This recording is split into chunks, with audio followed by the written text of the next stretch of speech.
Throwaway time. What's your secret that could literally ruin your life if it came out? 2.5 years ago I was in dire financial straits, so I sold my home to keep my struggling business afloat. I neglected to tell the owners that they have an 800 square featuring bunker on the property that I built about 7 years ago. The bunker that I've called home since I sold it. The entrance to it is well hidden, but I still come and go very early, very late in the day. I'm a single man who keeps to himself. I'm now in a situation where I could move somewhere else, but I love this hidden paradise so much. I speak 2 languages, so every time I received a new essay I would browse the topic in my own language and translate the text word by word to English, then submitted it. No one ever caught me for plagiarism before. Half of Europe does this. I cut off all contact with everyone I know and moved to Kenya. I tell people a fake name and a fake background and have made it appear to my family that I died on boat trip in the Pacific. No, I am not joking. I am dead in the United States. Okay, so this is a secret I've kept for nearly 20 years. During the summers when I was growing up, my parents would often leave my brother and I'm male, with our aunt and uncle who lived out in the country. It was great as they had 4 sons of ages close to ours, so we had a lot of fun doing kids stuff. One summer when I was 8, the oldest cousin was maybe 16. We somehow got talking and he asked me if I wanted to sleep in his room that night. He has the nicest room and bed, so I was all for it. Got into bed and he asked if he could touch my penis. I was 8 and just thought it was okay, so I'll let him. He rubs it for a bit and then asks me to do the same to him. So I do. This progresses and eventually I'm sucking his dong. I think I knew this was wrong, so I said I didn't want to carry on. We stop and I go to sleep quite confused. I wake up and he hands me some money and tells me never to tell anyone about what happened. Next night he tries to do the same thing, but now all I care about is the money, so I do it. This carried on for 2 summers. Eventually I got old enough to realize it was quite wrong regardless of the money and stopped. I've not told anyone this. He's now married with 2 kids. I'm also married and we see them sometimes at family events. I don't have the balls to even try and talk to him about it. Heck, I'm not even sure what I'd say. I'm sure this will get buried, but just getting it off my chest makes me feel better. TLDR, I was a gay child age. God, the TLDR just wrapped it up so beautifully. I once helped out my female friend's family by taking care of their cat for a week. Every day for a week, I would go over there and snoop around their house. I found my friend's diary and proceeded to read the entire thing. I used this information to get her to like me, and she is currently my wife. This is literally the juiciest secret in this thread for some reason. Not totally bland, but not overly obscene. Probably because this is something I could actually picture any person doing if given the chance. I just wanted to tell everyone that you can be dang sure that this thread ain't dead. This is Reddit's freaking confessional box. I am here in 2013. When I was 13, during the summer before I started high school, I was molested by a guy who dragged me into an alley, backed me into a corner so I couldn't escape, and even if I'd tried to, I couldn't have because he was taller and stronger than I was, and pulled my pants down. I tried to draw attention to where I was because I'd gone over to a guy's house with my friend because she liked him, and when we went he just happened to have a friend there to hang out with me while they went off and did whatever. Anyway, I tried to shout and make as much noise as I could, and the guy goes, "This would be easier if you were laying down," and tried to force me to the ground. Then my friend finally shows up and goes, "OMG, my name, what are you doing?" And the guy obviously doesn't go, "Oh yeah, no, I was trying to rape her, this was my idea," but instead goes, "She was trying to have sex with me, ha ha ha ha," and just walks away. Then my friend doesn't believe me when I tell her he dragged me into the alley because she disappeared well before anyone could see him pulling on my arm with both hands and me trying to resist it as much as I could. I never told anyone because I didn't want them to react the same way my friend did. I think about it a lot, and every day I say maybe this will be the day I finally tell my parents what happened, and then I never do. That was almost 6 years ago. My friend and I no longer speak, but I'd stopped being friends with her maybe 5 or 6 months after that because she told a couple of our other friends that I tried to have sex with a guy I'd known for all of 5 minutes during the summer. I don't want to be with my girlfriend anymore, but she might have cancer and I feel like I need to stay in the relationship. Wow man, that is rough. I faked the last 2 years of college education. My parents put so much pressure on me I couldn't handle it. I was suffering from severe depression and anxiety, so I faked it all.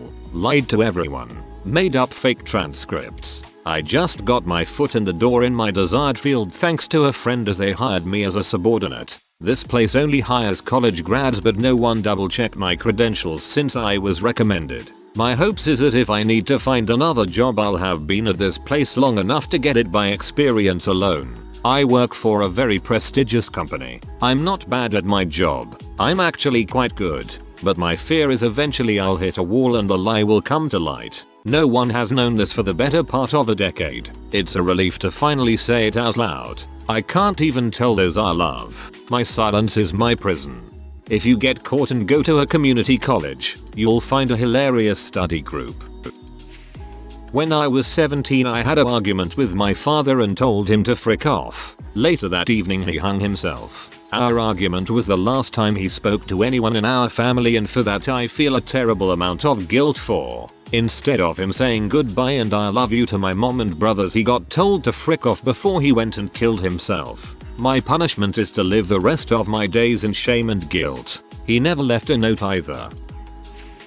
IT guy here. It's amazing what people will do on their computers and say in their emails despite having to sign a waiver that all computer activity at work is monitored and recorded. I have half the company's banking, social media and personal email account info and passwords. I know who is secretly banging who at the office behind their spouses' backs. I know who is cybering at work and jerking it in the bathroom almost daily. At least they tell their sex chat partner they're running off to the bathroom to jerk it. Haven't felt the need to check the validity of that one. I know when people are having marital problems, financial problems. I even know one person here had their children taken away because a social worker found C in their house. I know who is embezzling money. I know when people get fired for completely balls reasons, like they just want to replace them with someone younger and nicer on the eyes. And I know who my boss is buying Xanax and Vicodins from. Basically I have a treasure trove of my co-workers' secrets. I won't actively do anything with this info, but it's nice knowing I have the ammunition there if something were to ever happen. When I was 15 my parents were going through a divorce. My mom worked night shifts and my dad was living with a friend of his. One night my sister who was 19 at the time came home pretty drunk from a party. She was acting goofy and fell on the couch next to me. She started grabbing my leg and laughing and we started fondling. We ended up having sex right there. When we woke up the next day she had no recollection of the night before so I just kept my mouth shut. Fast forward to when I'm 18. Sister is home from college and dad is over for a visit. They get into an argument and in a fit of rage my dad announces how he has never forgiven her for the abortion she got when she was 19 and subsequently killing his grandchild. He's very religious. I then realize the baby she aborted was in fact mine. And as far as I know, I am the only one who knows since she has never mentioned that night. Crap, it may not have been yours. With any luck, you were just stirring some poor schmo's porridge from earlier that night. I once took a crap in the bathtub and then realizing what a horrible mistake I'd made, I flung poo into a hole in the wall. My parents renovated and patched up the hole. So now there is a 15-year-old turd in between the bathroom and kitchen wall of my childhood home. Not even using a throwaway because I have no shame. The telltale poop. My daughter turns 5 next week. If anyone knew the truth behind her parentage, I could probably lose her forever. I grew up in foster care, never knew my parents or siblings. In my senior year, I met an older guy and we dated for almost a year, getting pregnant about 7 months in. One night while we were watching TV, the subject somehow came around to our real parents. He had been adopted as a young child. Turns out the man I was seeing, the father of my daughter, is my half-brother. We have the same mother. Our relationship didn't last, and he is not in her life, per his own choices. My daughter is extremely smart, beautiful, and well-rounded. She'll never know the truth. Her father and I made a pact to never tell her. I just hope she never needs a kidney or something. You wouldn't lose your daughter. This was an accident, not something you did. No, you shouldn't feel horrible at all. Not your fault. Buried comment, but here goes. Not life ruining but makes me feel like crap every time I think about it. As I've told Reddit before, I have a blind brother. When we were young, I used to get so frustrated at all the extra attention he received and how I had to be more responsible with my sibling than my peers. So, when my brother and I would go play, go to the store, or just generally go anywhere without adults, I would abandon him somewhere unfamiliar to him. Then, I would stand off quietly and watch the anxiety set in as he tried to figure out where he was and what was going on. Also, I was really intelligent as a child and knew that was my ticket to attention. When I would help my brother with his homework, I would teach him all the wrong answers, so that I could continue being the smarter sibling. Today, my brother is my best friend. He goes to college and lives by himself. He's become one of the most intelligent men I've ever met. I'm trying to make it up to him now by being the best big sister ever, but I still feel so guilty at how I found him to be a burden when I was a kid. Your edit was the most beautiful thing I've read all day. In a depressing thread, I'm so glad for your redemption with your brother. I accidentally killed 7 people. I put a rag into a new water heater exhaust to keep debris out and installed it in a rental. I get a call a week later. There's been an accident. I show up and there's a ton of EMS and police. They ask me where the gas shutoff is, and I go down to shut the gas off and see the end of the rag I forgot sticking out of the top of the heater. Rip the rag out, shut the gas off and head upstairs only to be told all the tenants were dead. I drink all day now and sleep. It's killing me from the inside every single day, but if I say anything my family is ruined. We have a bunch of rental properties and we'd be shut down. It wouldn't ruin my life per se, because there are people in my life who are aware of this, but I did try to kill myself once. At my college, was going to swallow I think Tylenol and a handle of vodka, intending to induce organ failure and alcohol poisoning. I ended up about to swallow, but the cheap alcohol made me so aware of my actions that I spit it out and ran to my friend's room. I stole the alcohol from him, and it's the only time I've knowingly stolen something. To apologize. This was maybe 2 years ago. I ended up having to take a year off, and was forced to explain the situation to the adults in my life. For the first time, they found out that I had been sexually assaulted by my older brothers for about 5 years, and that I had been suffering from depression for about 9 years. They did not understand. Didn't understand how I could be broken up over something that happened years ago. Convinced that I was just trying to weasel myself out of my dream college, or that I am too stupid to handle it. And when I finally convinced them to let me see a shrink, all they spoke about was how pointless therapy was, and wanted to know how long this would last. I ended up returning to her and then leaving college again, once again due to depression. Now the verbal abuse that I faced growing up has increased tenfold. Almost every day is some sort of argument, with me hearing about how I've fricked up my life, and that I'm a jackass and a fool.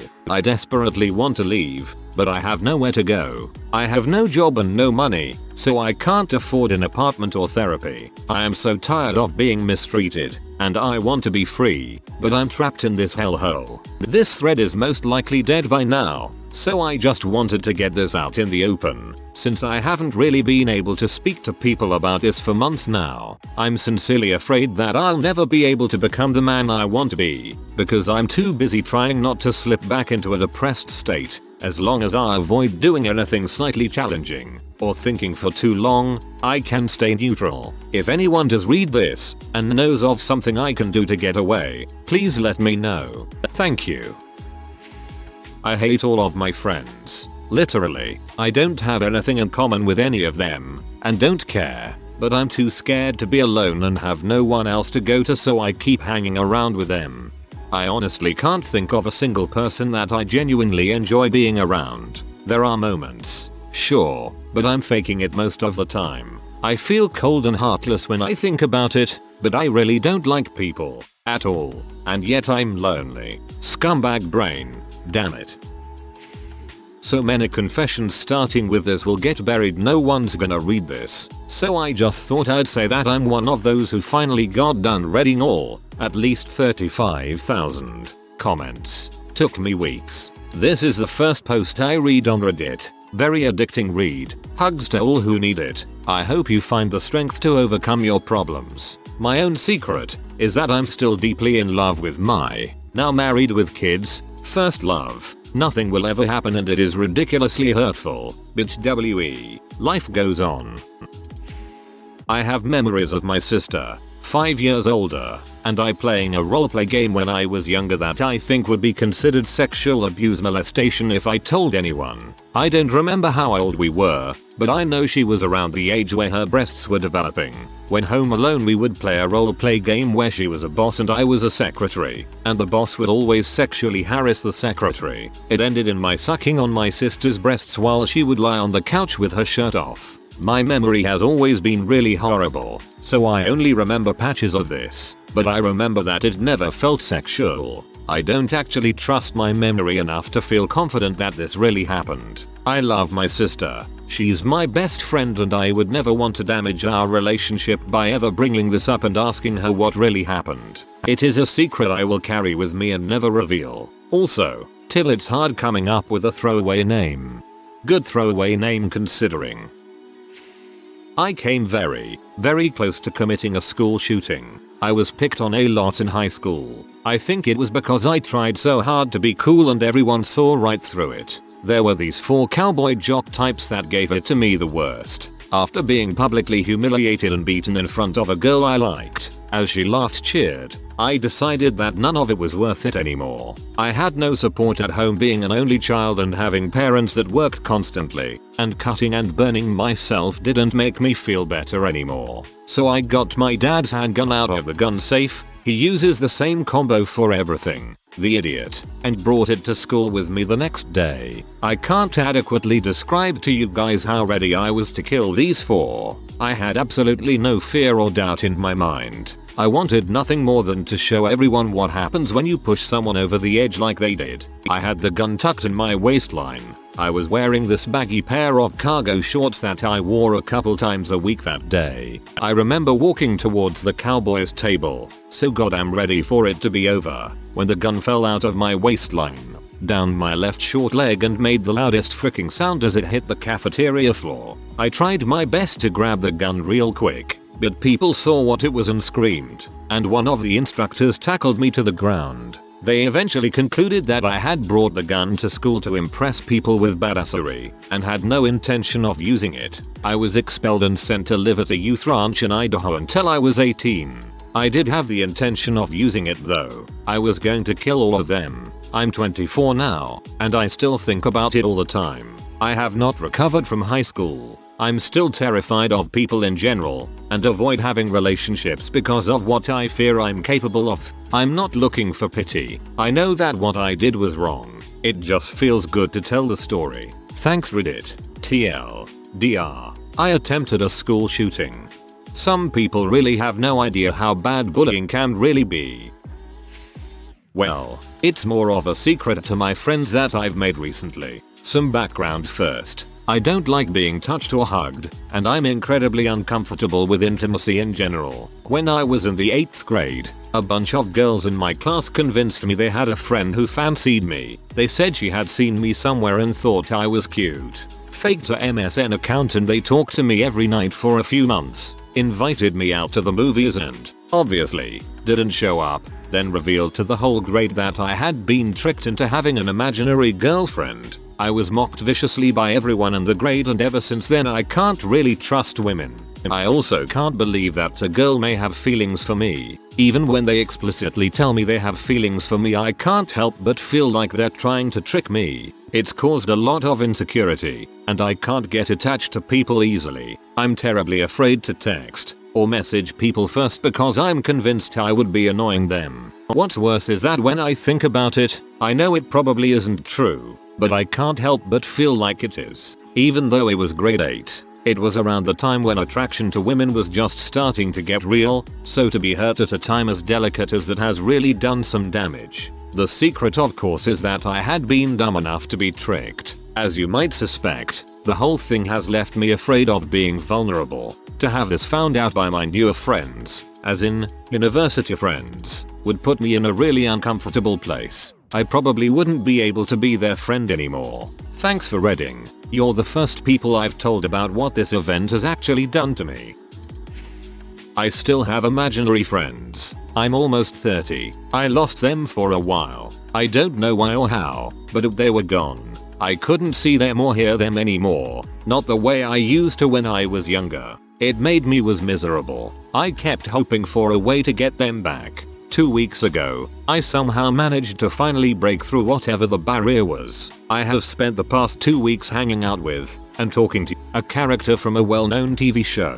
I can't really see him visually, but I can see him with my mind's eye. He goes almost everywhere with me. He's sitting on my bed right now, waiting for me to get off my computer. I promised I would get off a little while ago, but I had to check Reddit one last time. He has been coming to work with me every day for the past 2 weeks. I share my food with him. I kind of mentally duplicate it for him, since he can't touch it in reality. I love it. I'm happy again. I realize most people would say he isn't real, but something about him is. I don't care. He's real to me. I'm 20 and in college. I've got an imaginary mom who comes and visits me occasionally. My real mother is still alive, but she was emotionally abusive and I don't like thinking about her. The story I tell is that my first kiss was 9 years ago, when I was 14, with my now fiancé. False. When I was 13, I babysat an 8-year-old boy. His parents were very open, and he was very sexually aware. I caught him watching P a couple of times. From the start, he was very aggressive, always grabbing me and trying to kiss me. After a while, oddly impressed with this new sort of attention, and very curious about kissing, one night we started making out. This became routine, and went on for probably almost a year, before I realized how horrific and wrong my actions were. I continued to babysit him for a while, but soon his parents stopped calling me. I've always wondered why. I'm terrified that I'll one day be exposed as a child molester. TLDR. As a 13-year-old girl, I frequently made out with an 8-year-old. I can't believe an 8-year-old got more action than I ever did.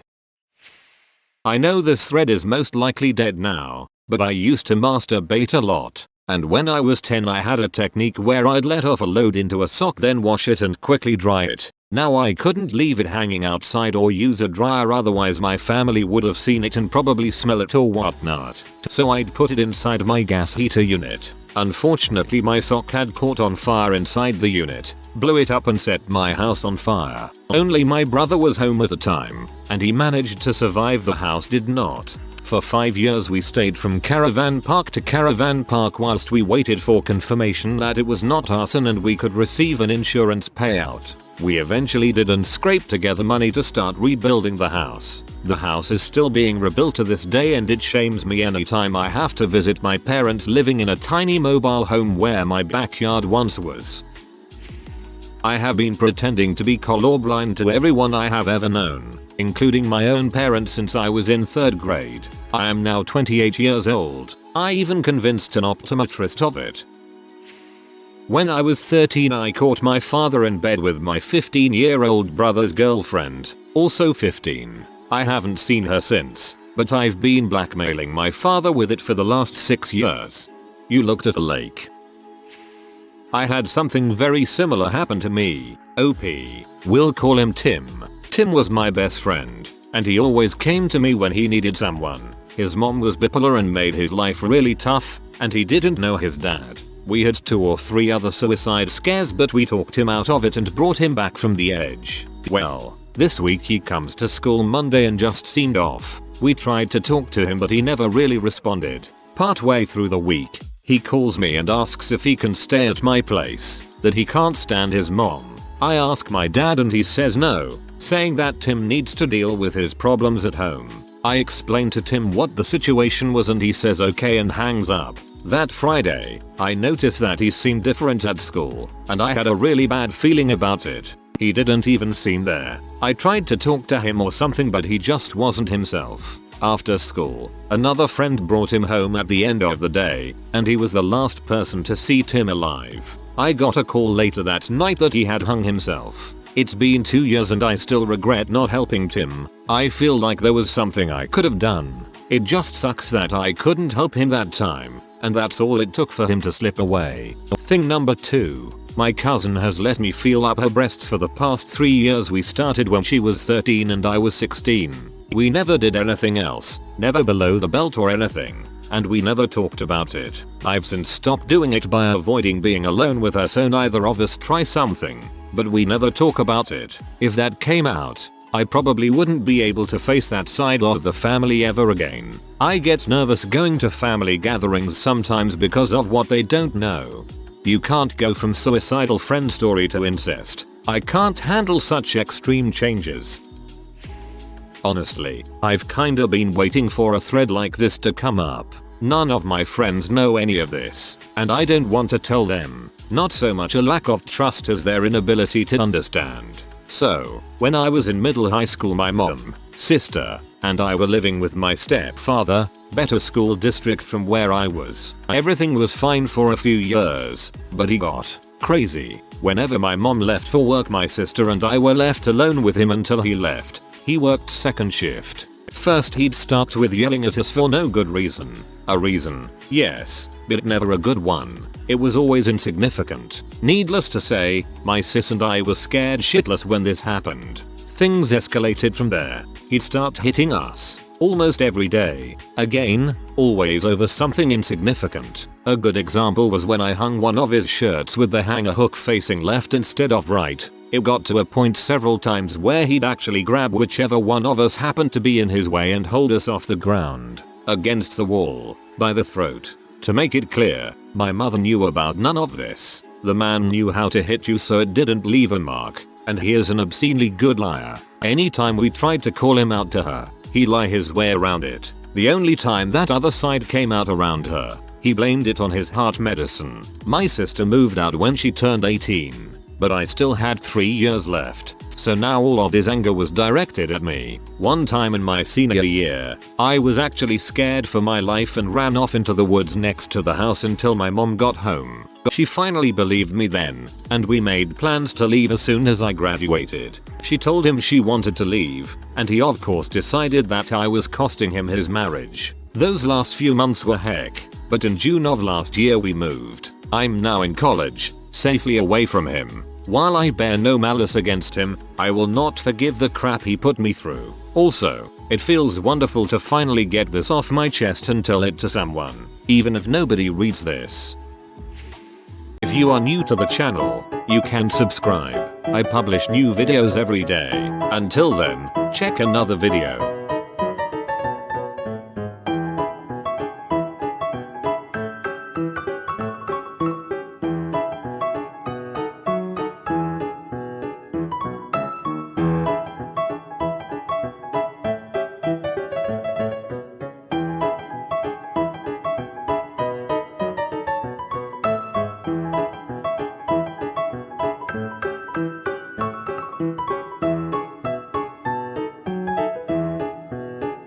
Bye for now.